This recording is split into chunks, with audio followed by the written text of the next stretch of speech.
जोङो श्री श्री खाजामाथि लोखि फुजा फालिनायाव जोंहा जोबोद गोग्गोम मोनदों। अन्य जाथियाबो बेयाव जोंनाव हेफाजाब होफैदों आरो धर्म अनुष्ठाननि मानसिफ्राबो बेयाव गोजोननाय मोनदों। जोंनि खाजामाथि लोखि फुजा बे खुंथाया जाहैबाय 1956 आरो दासिमहालागै जों 66 इयार जाबाय। बेनिफ्राय जोङो जोंनि गेजेराव खाजामाथि श्री श्री लोखि फुजानि गेजेराव जोंहा अन्यथात मानसिफ्राबो बेयाव फैनानै फुजा खालामफैयो आरो गोजोननाय मोनो। बिनि थाखायनो जोङो खाजामाथि श्री श्री लोखि फुजानि खुंथाया जों दिनैसिमबो दङ आरो खुंगासिनो दङ। जोंबो जोंनि बे खाजामाथि लोखि फुजानि जिखि आफाद बे आफादा दिनैसिमबो थांनानै दङ। नोंथांमोना एसेबां गिदिर श्री लक्ष्मी फुजा फालियो, बिटिआर ओनसोलाव सबसे गिदिर बे खाजामाथियाव जों नुनो मोनो। नोंथांमोना माबायदि कन्ट्रल खालामनो हायो? जोङो बेखौ जोङो 7था गामिनि हिसाबै जोङो भलन्टियारफोरखौ आरो भलन्टियारफोरनि जेनै 50 जन बे भलन्टियार थिग खालामो आरो बेनिफ्राय जोंनि डिफेन्सनि मानसिफ्रा किसुमान थाफैनायजों लोगोसे जोङो मानसिफोरखौ सामलायनायाव जोंहा इसेबां दिगदार जाया आरो बेखायनो जोङो बे खाजामाथि श्री श्री लोखि फुजाखौ जोङो खुंनो हानाया जोंनि खाजामाथि श्री श्री लोखि फुजा आफादा जोबोद गोख्रों थानानै दङ। नोंथांमोननि बे श्री लक्ष्मी फुजा फालिनायाव गोबां बोथोरा गाज्रि जानानै अखा बांखा हानानै बेबायदि गेजेरजों माबायदि सौसिलांनो हाखो?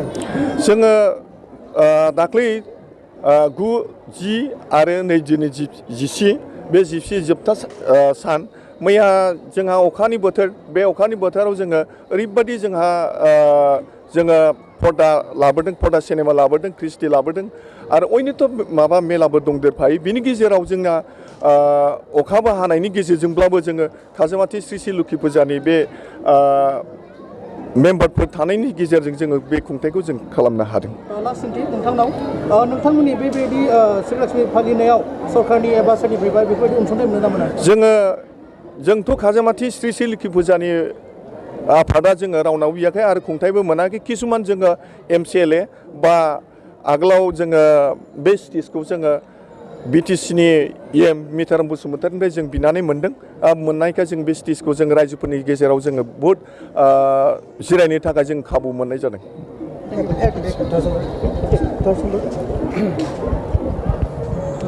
এই পূজা অনুষ্ঠানত বহু সমস্যা আছে, বিশেষকৈ কি সমস্যাত এতিয়া আপোনালোকে ভুক্তভোগী আছে? ইয়াত চৰকাৰে কি আপোনালোকক সুবিধা দিয়াটো আপোনালোকে বিচাৰে?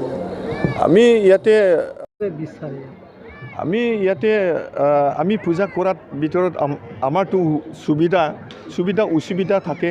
অসুবিধাৰ ভিতৰতে আমি এই পূজাখন আমি পালন কৰিব লগা হ'ল আৰু ইয়াৰ ভিতৰত আমি আমাৰ শ্ৰী শ্ৰী লক্ষ্মী পূজা খাজামাটি পূজা কমিটিৰ আমি একো অসুবিধা এতিয়ালৈকে পোৱা নাই। আমি হ'লেও আপোনালোকে চৰকাৰে কিবা আহ্বান জনায় নেকি যে তেওঁলোকৰ কিবা ফান ধৰি ইয়াতে এটা ভাল এটা সুবিধাজনক অনুষ্ঠান কৰি দিয়াটো বিচাৰে? আমি বিচাৰে, আমি খুজিব গৈ, কিন্তু এতিয়ালৈকে BTR চৰকাৰে আমালোকক এতিয়ালৈকে দিয়া নাই। আমি খুজিও থাকোঁ, কিন্তু ইয়াৰ ভিতৰত BTR যদি EM বা MCLA আমাৰ কথা এতিয়ালৈকে মানা নাই। আমাৰ এতিয়ালৈকে আমাৰ খাজামাটি শ্ৰী শ্ৰী লক্ষ্মী পূজাৰ একো চৰকাৰ BTR দিয়া নাই। বিশেষকৈ কি বিচাৰে আপোনালোকে? আমি বিচাৰিছোঁ এতিয়া পেণ্ডেলত গালত পেণ্ডেল লাগে আৰু তাত বিচাৰ আমাৰ ৱাল লাগে, তেনেকৈ আমি খুজি আছে। আৰু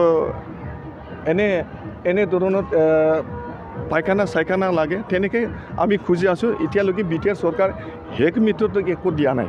খোৱা পানীৰ ব্যৱস্থা কেনেকুৱা ইয়াত? খোৱা পানী আমি এতিয়ালৈকে ৰাইজৰ সুবিধাৰ কাৰণে আমি এতিয়া খোৱা বনাই দিছে। আমি কমিটিয়ে আৰু দমকল বনাইছে, এতিয়া কমিটি এইটো খোৱা পানী আমি দি আছে।